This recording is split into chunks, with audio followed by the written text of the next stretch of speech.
Hello, hello. It is Sunday, July 16th. Is actually not. Sunday, July 16th was yesterday. But we were coming home from Minneapolis, and in Minneapolis, we were in Minneapolis until like 4, and it's like a 7-hour drive. So I did not have time to film this because we were in Minneapolis all weekend. We went on the 15th for a concert. I will be posting a vlog at some point that has some clips from that concert. It was This Wildlife, Story of the Year, Mayday Parade, and they played Anywhere But Here, and I wasn't really expecting that one because they were an opener and they didn't have like that much time. And Yellow Card was amazing. It was at the Armory. There were like 6,000 people there. It was awesome. Anyway, I did read quite a bit this last week. I read 1, 2, 3, 4, 5, 6, 7. I read 8 books, which is great. It makes up for not reading all weekend, kinda. Not really. Now I'm no longer ahead on my Goodreads reading challenge. I'm now on track, which is not what I wanted to hear. But I read these ones. I read 3 of them that were like good, like hefty, nice, good things, and I read a bunch that were just kind of little things. But the first book I finished up was Six of Crows by Leigh Bardugo. I finally read Six of Crows. I have not finished the Shadow and Bone trilogy yet. I read the first 2 books in the Shadow and Bone trilogy. I haven't read the third one. I did, however, watch the entire show. So I'm familiar kind of with what's going on, with how that series kind of ends. Six of Crows is set in the same universe, but it follows these, if for some reason you do not know about Six of Crows, which I believe everybody does at this point, follows this group of like teenage criminals who decide that they are going to go do this massive heist and they're going to make millions. It's gonna be great. And I think what I love about the series, and what I think everybody loves about the series, is that the characters are so damn wonderful. Like, I just love them so much. They're so great. Obviously Wylan is my boy, but also Jesper's great. I love Kaz and Inej so much. Nina and Matthias were so fun. Like, everybody in this entire series, I love them all. The writing is great. I don't think that I remember being super impressed by Shadow and Bone when I read it. I was even like in my impressed by everything phase, and I wasn't super impressed with Shadow and Bone when I read it. But this is definitely a step up. I give it 5 out of 5 stars. It was a great time. Next, I read this like children's nonfiction book, and this is funny. So I got this book a long time. I got this book. I took it from the free book room in the library I used to work at when I was in college, when I was in my first hockey phase. And I had that hockey phase because when I was a sophomore in college, my college got a hockey team. And they were pretty good, actually. It was fun. They were the only sports games I ever went to. But I saw this book. I was like, yeah, sure, whatever. It's about an NHL team that I really had no real idea or care about. Recently, I've gotten into a new hockey phase. And that is... I think because of a couple reasons. The Otts boys kind of have a lot of hockey stuff going on. It's super fun as you go on the Otts boys and you just see me just kind of correct my poor hockey knowledge in previous books. I mean, One More Sad Song has an excuse, and that's that Zeke doesn't give a shit about anything other than skateboarding. And the only time we mention hockey in the Horror at Camp in the Woods is the fact that Matt wears a Wild jersey. But right or wrong, I guess it's not that important. Hit or miss is rough in some points, so just ignore that, please.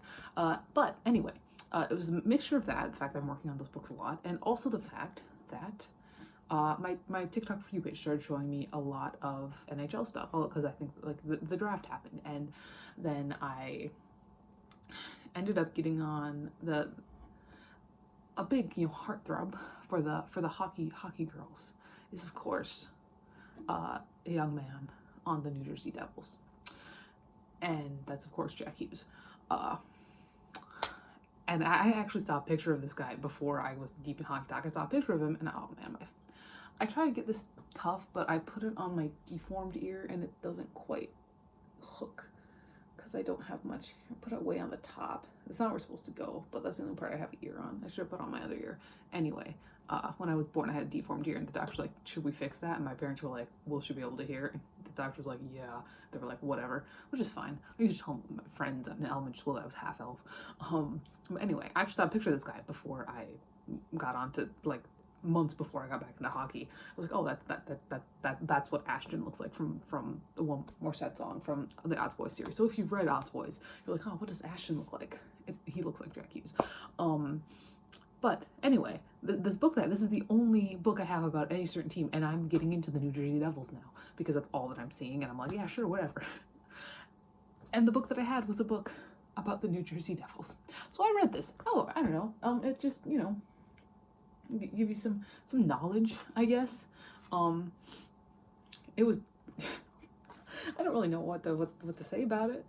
It talks about the history of the team, and it talks a little bit about like hockey in general. Yeah, I give it 4 out of 5 stars. There was a lot of build up for really nothing. Yeah, this is just like a children's nonfiction book about the New Jersey Devils, which are the hockey team I like now, I guess. I don't know. Then I read an Animorphs book. This is not one that I had actually read before. I'm a little bit sad about this because I'm collecting all the Animorphs books. But this one, if I see another copy of it, I'm gonna have to grab it because I'm missing that like insert page. The cover's a little bit torn up. But that is The Extreme by K.A. Abb. This one they go to the North Pole. And it's just like they're dealing. Yeah, just picture these like preteens wearing very like not much clothes because they can't morph a lot of clothes. They're wearing like skin tight like gymnastics leotards and like bike shorts, and also a bird and an alien trying to survive in sub-zero temperatures. And they deal a lot with the horrors of that because it's Animorphs. That was a fun time. It's not my favorite. Oh my gosh, I think I read this on the 10th, right? I didn't write in the front here. 10, 23. You have 4 or 5. I'm pretty sure. That's a Marco book. Marco books used to be my favorite. When I was a kid, Marco books were my favorite. As I'm an adult, I like the tragic Tobias books now. But yeah, no, it was a good time. I enjoy the Animorphs series. I think if you've got, you know, I don't know what age kids read these because I have been reading chapter books since I was 6. I know that's not usual, but if you've got a kid who's reading like Goosebumps, I think they can read Animorphs 3 Goosebumps. Yeah, I love the series. Then I read another children's book. This one, I got in like a lot of books. It was like young adult, but there are also like a bunch of like children's books in there. That is The Adventure of the Buried Treasure by Nancy MacArthur. It's about, they find this buried treasure, and it's just like a time capsule from like the 60s or whatever. I gave 3 out of 5 stars. Then I read another fun book, another like substantial book, and that is Silver Under Nightfall by Chupeco. I've actually seen not very many good things about this book. This is about this like vampire hunter in this world. It's like a vampire fantasy. It's probably most comparable to something like Empire of the Vampire by J. Kristoff. This like vampire hunter who ends up working very closely, very closely with these 2 vampires that are married. They're husband and wife, or not married. They're engaged, or fiance.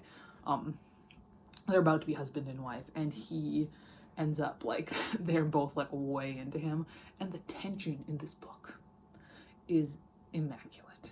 I love the relationship that this guy has with both of them. I also love how just this guy is really just like he's got a couple problems. First of all, man doesn't think. He's all brawn, no brain. Also, he's too hot. He's just, everybody just wants to sleep with him because he's just too attractive. And it's so funny. I'm excited for the second book. I really enjoyed this one.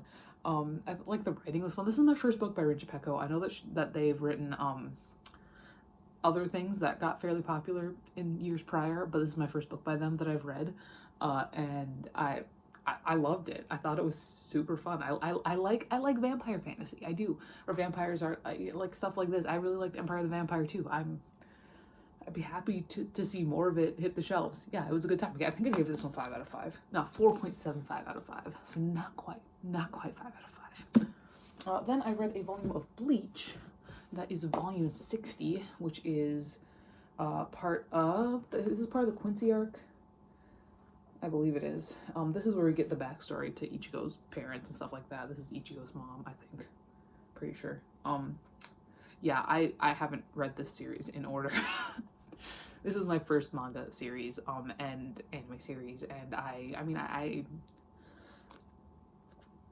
read like the first 30 volumes in order, and I watched like the first 270 episodes, and then I've just been like skipping around ever since. I do want to go back and read it all in order, but I mean, it was at 4 out of 5 stars. I really like the art style in Bleach. I think Kubo got really, really good. Like and he loves also just drawing all his characters in just sick clothing.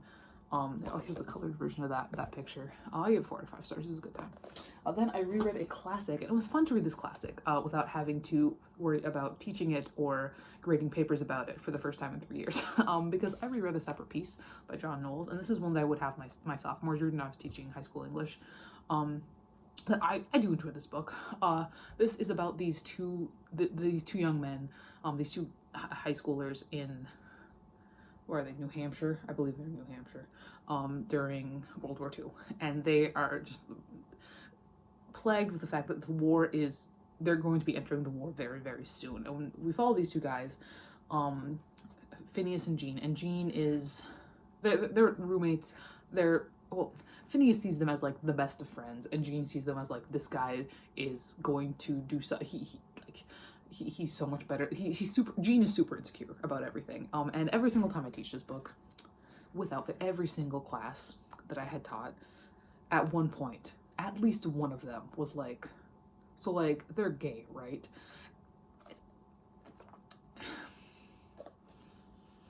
my professional opinion as somebody who was an English teacher for 3 years and somebody who did get a bachelor's in English. Like 100%. Like 100%. But no, it's a good book. I really enjoy it. I really enjoy A Separate Peace. I had a good time rereading it. I think I gave it 5 out of 5 stars. It's a good time. And then the last book I read, the last substantial one, I did finally pick up and read, Red, White, and Royal Blue. I got this in Book of the Month a while ago. 2 years ago. It's just been sitting there. But I got kickstarted to read this when the trailer for the movie came out, and I was like, I gotta read this. I always wanted to. Obviously, I've had the book for 2 years, but this is like this political fantasy. It's not like fantasy in like the traditional sense, but it's like very much like, wouldn't this be nice? But it follows the first son of the first female United States president, and also one of the princes of England, as they like fall in love. And it's adorable, and the banter is all there, and it's so fun. It's so easy to get through. It's everything that it promised to be. I enjoyed it quite a bit. I gave it 5 out of 5 stars. I'm pretty sure. Yeah, 5 out of 5 stars. Currently, I'm reading this dumb little thing. It is a TV Superstars 83, which is just about TV superstars in 1983.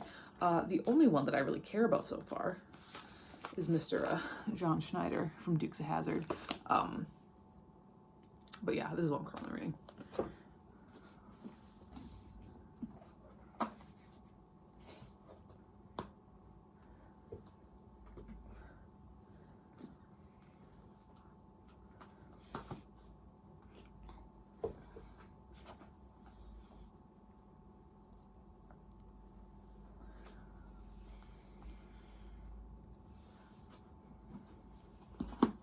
So these are the books I read this past week. That is all for today. I'll talk to you later, and goodbye.